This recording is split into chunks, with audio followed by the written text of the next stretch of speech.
नमस्कार दोस्तों, स्वागत है आपका फिर एक बार हमारे भारत समाचार के इस खास कार्यक्रम में जो आधारित है गपशप, कानाफूसी और चर्चाओं पर।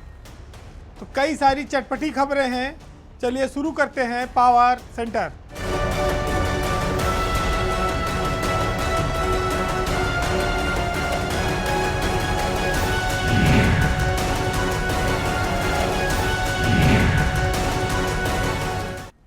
आज शुरुआत एक अच्छी खबर से है।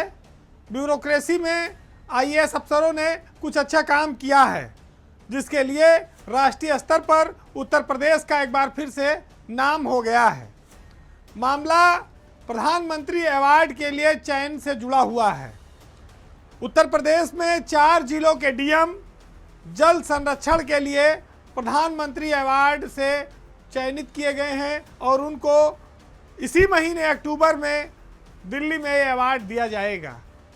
जो कहते हैं ना, विंध्याचल का इलाका और जो बुंदेलखंड का इलाका है, ये इलाकों में जहां पानी की किल्लत रहती है, वहां के जिलाधिकारी इस अवार्ड के लिए चयनित किए गए हैं। 4 जिलों के डीएम ने अच्छा काम किया है। पूरे देश भर से उत्तर प्रदेश जोन 1 में उसके जिले जो हैं वो 3 टॉप पर हैं और चौथा दूसरे नंबर पर आया है।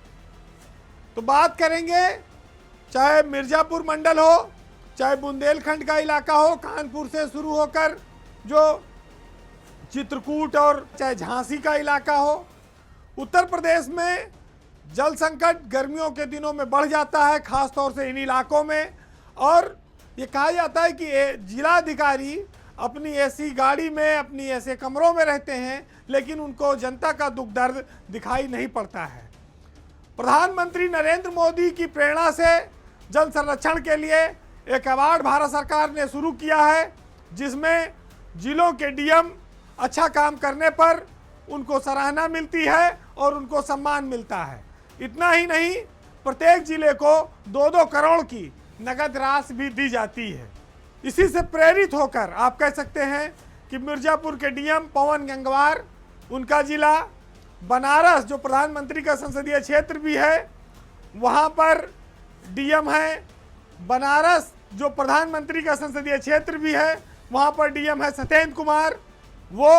और इसके अलावा जालौन के डीएम राजेश पांडे और चित्रकूट के डीएम शिव सड़प्पा को प्रधानमंत्री अवार्ड के लिए चयनित किया गया है। ये चारों जिले उसी इलाके में हैं जहाँ पानी की किल्लत है। चाहे मिर्ज़ापुर का जिला हो, पवन गंगवार जहां डीएम है, सत्येंद्र कुमार वाराणसी में डीएम है, वो भी मिर्ज़ापुर से सटा हुआ इलाका है। और तीसरे नंबर पर राजेश पांडे, चौथे नंबर पर चित्रकूट में शिव सड़प्पा जिलाधिकारी हैं। इन चारों लोगों ने जल संरक्षण के क्षेत्र में अपने ज़िले में बेहतर काम किया है और इनका नाम प्रधानमंत्री अवार्ड जल संरक्षण के लिए चयनित किया गया है। राष्ट्रपति द्वारा इसी महीने ये अवार्ड इनको दिया जाएगा। वैसे तो उत्तर प्रदेश बहुत विशाल प्रदेश है, लेकिन जो पानी की किल्लत है वो खाली पहाड़ी इलाकों में नहीं है, वो मैदानी इलाकों में भी है। आप चाहे राजधानी लखनऊ से लेके, उन्नाव से लेके कानपुर तक इधर चले जाइए, और चाहे इधर आगरा तक चले जाइए, जहाँ पर पानी आपको काफ़ी संकट में है, पानी आसानी से मिलता नहीं है, लेवल नीचे जा चुका है। ज़रूरत इस बात की है कि जल का संचयन किया जाए, उसका संरक्षण किया जाए और लोगों को, जो आने वाली पीढ़ियाँ हैं, उनके लिए पानी की पर्याप्त व्यवस्था रखी जाए। जिन इलाकों में जहाँ पथरीली ज़मीनें हैं, वहाँ पानी स्टोर करना मुश्किल है, इसीलिए वहाँ पर तालाब, कुएं, डैम, जलाशय ये सब बनाए जाते हैं। और इन अधिकारियों ने इसमें रुचि लेकर इन इलाकों को हरा भरा करने में, लोगों के जीवन में खुशहाली लाने में बड़ा महत्वपूर्ण रोल निभाया है। सरकारें जिन अफसरों का चयन करती हैं, उनको कभी जात के आधार पर नहीं देखा जाना चाहिए। ये बात इन अफसरों ने साबित किया है। प्रतिभा, मेहनत वो अपने आप बोलती है, जैसे कहते हैं काम बोलता है। अब राष्ट्रीय स्तर पर जो आदमी चमक जाए तो स्वाभाविक है कि उसके काम में कोई उंगली आसानी से उठा नहीं सकता। और इन्होंने अपने काम से उत्तर प्रदेश सरकार का नाम रोशन किया है। तो ऐसे अफसरों को सम्मान देश के स्तर पर मिला है, लेकिन ये ध्यान रहे कि प्रदेश के स्तर पर भी इनका सम्मान कम ना होने पाए। अब बात एक सफेद हाथी की। सफेद हाथी शब्द जो है वो सरकारी तंत्र में जब कोई व्यवस्था खराब हो जाती, बिगड़ जाती है, तो उसके लिए इस्तेमाल किया जाता है। सफेद हाथी इसलिए होता है कि ना तो वो चल फिर सकता है, ना आप उसको उठा के एक जगह से दूसरी जगह रख सकते हैं, ना उसके दांत किसी इस्तेमाल में आ पाते हैं, और ना ही वो पर्यावरण के लिए किसी प्रकार का कोई योगदान दे सकता है। तो उत्तर प्रदेश का परिवहन विभाग इस समय सफेद हाथी के एक बेड़े की तरह है, जिसमें बसें तो काफ़ी हैं, लेकिन ये बसें सड़क से ज़्यादा गैराज में खड़ी नजर आती हैं। तमाम दावों और कोशिशों के बाद भी यूपी का जो परिवहन विभाग है, उसकी जो खटारा छवि है, उससे वो आज तक उबर नहीं पाया है। हालांकि विभाग के मंत्री दयाशंकर सिंह, अक्सर आप वीडियो देखते होंगे कि बस में चढ़ जाते हैं और यात्रियों से पूछते हैं कि भैया कोनो तकलीफ तो नहीं ना, लेकिन यात्री तो भूसे की तरह भरकर रोडवेज की बसों में यात्रा कर रहे हैं, जा रहे हैं। चिलचिलाती गर्मी में लोग बिलबिला रहे हैं। उत्तर प्रदेश में इसी सब समस्या से निदान के लिए सरकार ने एसी बसें खरीदनी शुरू की थी, और उम्मीद ये थी कि उत्तर प्रदेश की सड़कों पर ये बसें सरपट दौड़ेंगी। स्मार्ट सिटी में 741 एसी बसें खरीदी गईं, लेकिन सिर्फ 482 बसें ही चल रही हैं सड़कों पर। बाकी 260 के लगभग बसें गैराज में खड़ी हुई सड़ रही हैं। अब आप कह दीजिए कि अगर ये बसें चलती तो यात्रियों को ठंडक भी मिलती, राहत भी मिलती और सरकार को पैसा भी आता। तो करीब 45,000 यात्री प्रतिदिन प्राइवेट और डग्गा मार बसों के भरोसे उत्तर प्रदेश में सफ़र करते हैं। सरकार की जो 741 बसें हैं उसमें 482 ही सड़कों पर चल रही हैं। 35% बसें गैराज में खड़ी हैं। अधिकतर बसें एसी बसें खस्ता हाल हैं, बेड़ा पुराना हो चुका है, आए दिन खराबी रहती है। मेंटेनेंस जिस प्राइवेट कंपनी को दी गई है वो समय से करती नहीं, लापरवाही करती है। और मुख्यमंत्री से वाहवाही लूटने के लिए उत्तर प्रदेश के परिवहन विभाग ने 76 इंटरसेप्टर वाहन खरीद लिए। इंटरसेप्टर वाहन वो होते हैं जो दुर्घटनाओं को रोकने के लिए बड़े कारगर माने गए हैं। कैमरों से लैस होते हैं, सड़क की स्थिति के बारे में बताते हैं, जाम की स्थिति के बारे में बताते हैं, और लोगों को राहत भी पहुंचाते हैं यात्रियों को। मुख्यमंत्री ने हरी झंडी दिखाई, वो इंटरसेप्टर वाहन मुख्यमंत्री आवास लाए गए 76, और जब मुख्यमंत्री ने झंडी दिखा के रवाना कर दिया तो फिर वो शहीद पथ के माध्यम से जाके आरटीओ के गैराज में खड़े हो गए। तो आज भी 76 में से 55 वाहन यार्ड में खड़े हैं। ट्रांसपोर्ट नगर में आरटीओ का एक फिटनेस सेंटर है, वहां पर वो धूल फांक रहे हैं। और 6 सितंबर को मुख्यमंत्री ने दिखाया था, 1 महीना लगभग होने जा रहा है, इंदिरा गांधी प्रतिष्ठान में कार्यक्रम हुआ था। तो लोगों ने सोचा होगा कि वाहन जा रहे हैं, यहाँ से रवाना कर दिए जाएंगे, जिले में जाएंगे। जिले में नहीं गए, वो गैराज में खड़े सड़ रहे हैं कि बसें अलग खड़ी हैं, इंटरसेप्टर वाहन अलग खड़े हैं। उसके पीछे एक लॉजिक और है कि विभाग के पास इन वाहनों को चलाने के लिए ड्राइवर ही नहीं है। कबाड़ा कंडम बनाना तो एक अलग चीज़ है, गाड़ी नई खरीद के आ गई लेकिन चलाने वाला है नहीं, ड्राइवर नहीं है। तो आप वाहवाही लूटने के लिए तमाम सारे काम सरकारों में होते रहते हैं, मंत्री लोग भी करते हैं। विभाग बहुत बड़ा है, चोरी चकारी भी रोकना काम है, लेकिन अगर सारी बसें और गाड़ियां चलने लगेंगी तो फिर डग्गा मार और प्राइवेट का माल कैसे प्राप्त होगा। वहाँ भी फिटनेस हो गया, रूट पे चलने का परमिट हो गया, कई सारी चीज़ें दी जाती हैं, उससे पैसा आता है सरकार को, और कई सारी चीज़ें ऐसी होती हैं जिनसे पुलिस भी पैसा कमा लेती है, परिवहन वाले भी कमा लेते हैं, जनता का भी सफ़र हो जाता है उनके भरोसे। टिकट में होकर 2, 4, 10, 20 रुपया का अंतर हुए तो सबका भला वाली काम ज़्यादा ठीक है। सरकारी बसें अगर सब चलने लगेंगी तो इन सब का भला बंद हो जाएगा। तो परिवहन विभाग इस मामले में बहुत ही अच्छा और शुभचिंतक विभाग है, जो अपने साथ साथ दूसरों का भी काफ़ी ख्याल रखता है। अब बात आसमान से जमीन की।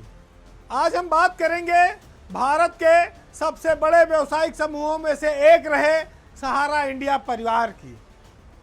सहारा इंडिया परिवार अब अपने अंतिम दौर में है। आप ये कह सकते हैं कि सुब्रत राय सहारा ने साधारण परिवार से निकलकर जो असाधारण उपलब्धि हासिल की थी वह देश के किसी उद्योगपति को हासिल नहीं हुई। सहारा ने एक समय में पूरे देश में अपना परचम लहरा दिया था।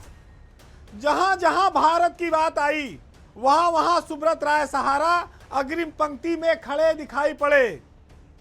लेकिन आज दुर्भाग्य की बात यह है कि उनके जीवन काल में ही इस साम्राज्य का जो क्षरण शुरू हुआ था वह सहारा का सूरज अब अपने अस्ताचल की ओर जा रहा है।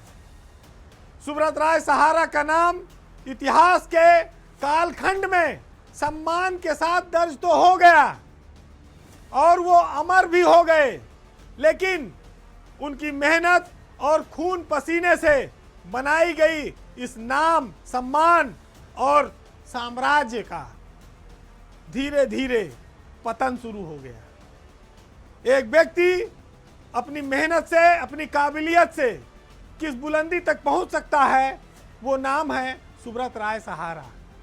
वह जितने बड़े उद्योगपति थे उतने ही बड़े दिलवाले इंसान भी कहे गए। गरीबी से अमीरी तक की उनकी जो कहानी है, उनके विशाल व्यक्तित्व को उसने और निखारा है। एक आदमी जमीन से आसमान तक कैसे पहुंचता है और उसके जाते ही इतना बड़ा एम्पायर आसमान से कैसे जमीन पर वापस आकर गिर जाता है, यह देश के लोग इस समय देख रहे हैं और इस पर चर्चा भी कर रहे हैं। सहारा की बदनामी इस वजह से हुई कि वो निवेशकों का पैसा नहीं लौटा पा रहा है। सुब्रत राय सहारा ने अपने जीवन काल में ही इस पर काम शुरू कर दिया था। इसके लिए उनको अदालतों के चक्कर भी काटने पड़े, विपरीत परिस्थितियों का सामना भी करना पड़ा, लेकिन वो एक जीवट वाला व्यक्तित्व था। विल पावर, इच्छा शक्ति के साथ जो लोग आगे बढ़ते हैं, जो लोग बुलंदी पर पहुंचते हैं, वो सुब्रत राय सहारा भी उनमें से एक थे। आप उनको देश का लीजेंडरी बिजनेसमैन कह सकते हैं, लेकिन जब लोगों के पैसे वापस नहीं हुए, वो अब इस दुनिया में नहीं रहे, तो अब सहारा समूह ने यह तय किया है कि वो अपनी संपत्तियां बेचकर लोगों का पैसा वापस करेगी। कोर्ट से इसके लिए अनुमति मांगी गई है और करीब 88 संपत्तियां सहारा इस समय पूरे देश में बेच रहा है, जिसमें मुंबई की अंधेरी वैली, जो बड़े बड़े फिल्म स्टार कपिल देव, सचिन तेंदुलकर, तमाम सारे अमिताभ बच्चन फिल्मी हीरो के जहां पर घर हैं, रिसोर्ट हैं, अंधेरी में ज़मीन का प्रोजेक्ट, बम्बई का सहारा स्टार होटल, लखनऊ का सहारागंज माल, सहारा शहर जिसको बेचने की इन दिनों बड़ी चर्चा है, हालांकि वो बिकेगा नहीं। सहारा का अपना एक मीडिया हाउस भी है, उसके नाम की भी चर्चा है। इन सब को अडानी खरीद रहे हैं और इन सब चीज़ों को वही खरीद भी सकता है जो एक मुफ्त पैसा दे सके। अडानी उनकी प्रॉपर्टी को लेकर जो रुपया देंगे, उससे इस देश के लोगों की गाढ़ी कमाई वापस की जाएगी। लेकिन मैं आपको बताऊं कि जब इस तरह की डील होती है, बिक्री होती है, तो कहते नहीं, अपने गांव में प्रचलित है खबर कि करोड़ों के माल कौड़ियों में। तो भाई आज सुब्रत राय सहारा नहीं रहे, उनकी संपत्तियां पूरे देश में हैं। लोग लूटपाट कर रहे थे, औने पौने बेच रहे थे, तो तो कम से कम औने पौने ही जाए, लेकिन जिस गरीब जनता का पैसा सहारा में लगा है उसका पैसा तो लौट आए। वैसे आपको सिर्फ एक उदाहरण बताऊं जिसकी चर्चा है कि जो मुंबई की एम्बे वैली है महाराष्ट्र की, उसकी ही कीमत बाजार दर लोग बताते हैं कि 4 लाख करोड़ रुपया है। सूरत राय सहारा चले गए, लोग उनको याद करते हैं, उस दौर को भी याद करते हैं जब वो इस देश की क्रिकेट टीम पर छाए हुए थे। सहारा का नाम चलता था, उसकी जर्सी हिंदुस्तान के क्रिकेटर पहनते थे। सहारा के अपने जहाज चलते थे जिस पर यात्री और तमाम राजनेता भी सफर कर चुके हैं। पूरा बॉलीवुड एक वक्त में सुब्रत राय सहारा की माला जपता था। वो ये सोचता था कि सुब्रत राय सहारा हमें भी आमंत्रित कर लें। एक मुंबई का यह सहारा स्टार होटल अकेला नहीं है।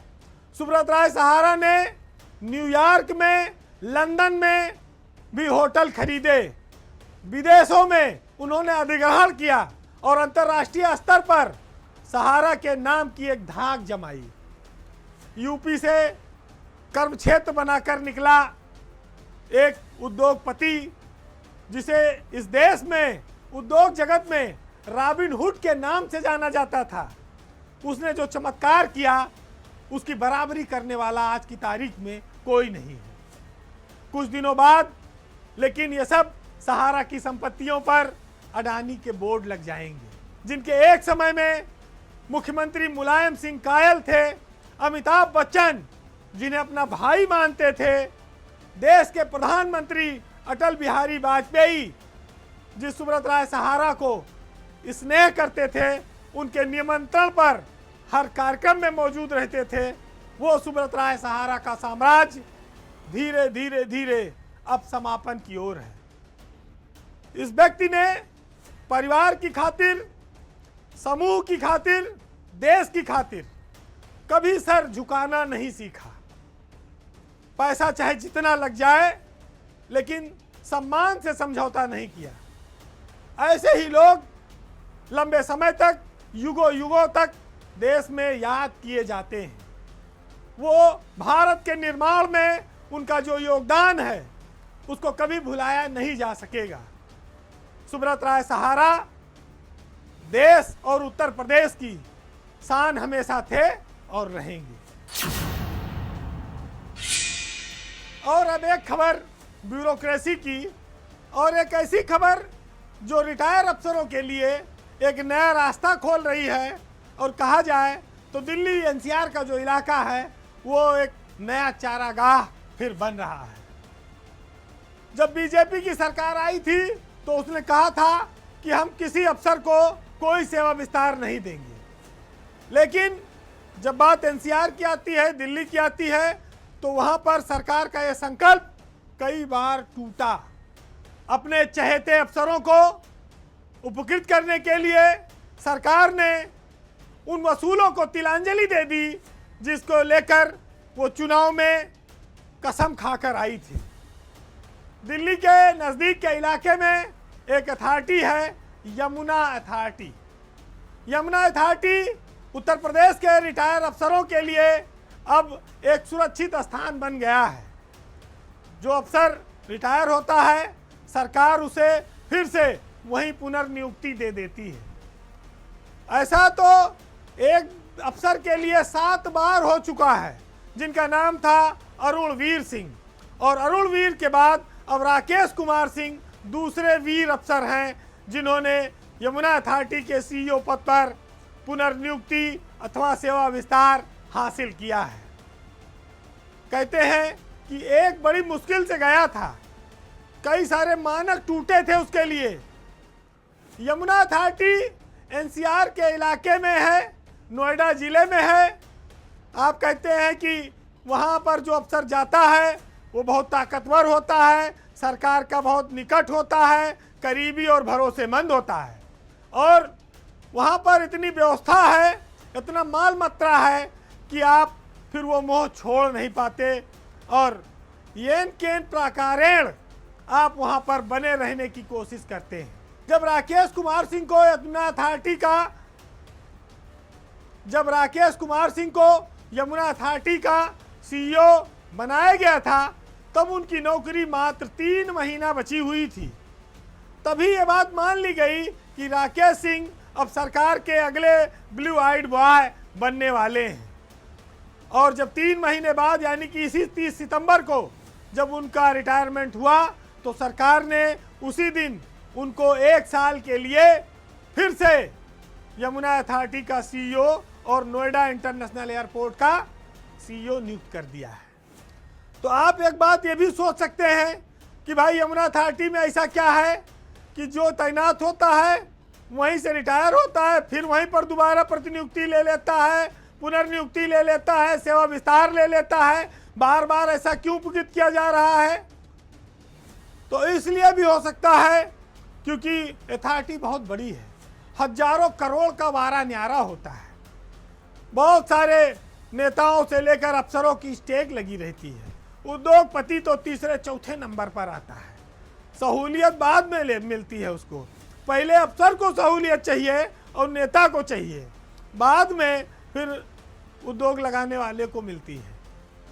अब आप ये भी कह सकते हैं कि भाई जो ये एनसीआर का इलाका ये अफसरों को बड़ा पसंदीदा रहा है उनकी पोस्टिंग का, क्योंकि यहाँ सुख सुविधाएं बहुत हैं।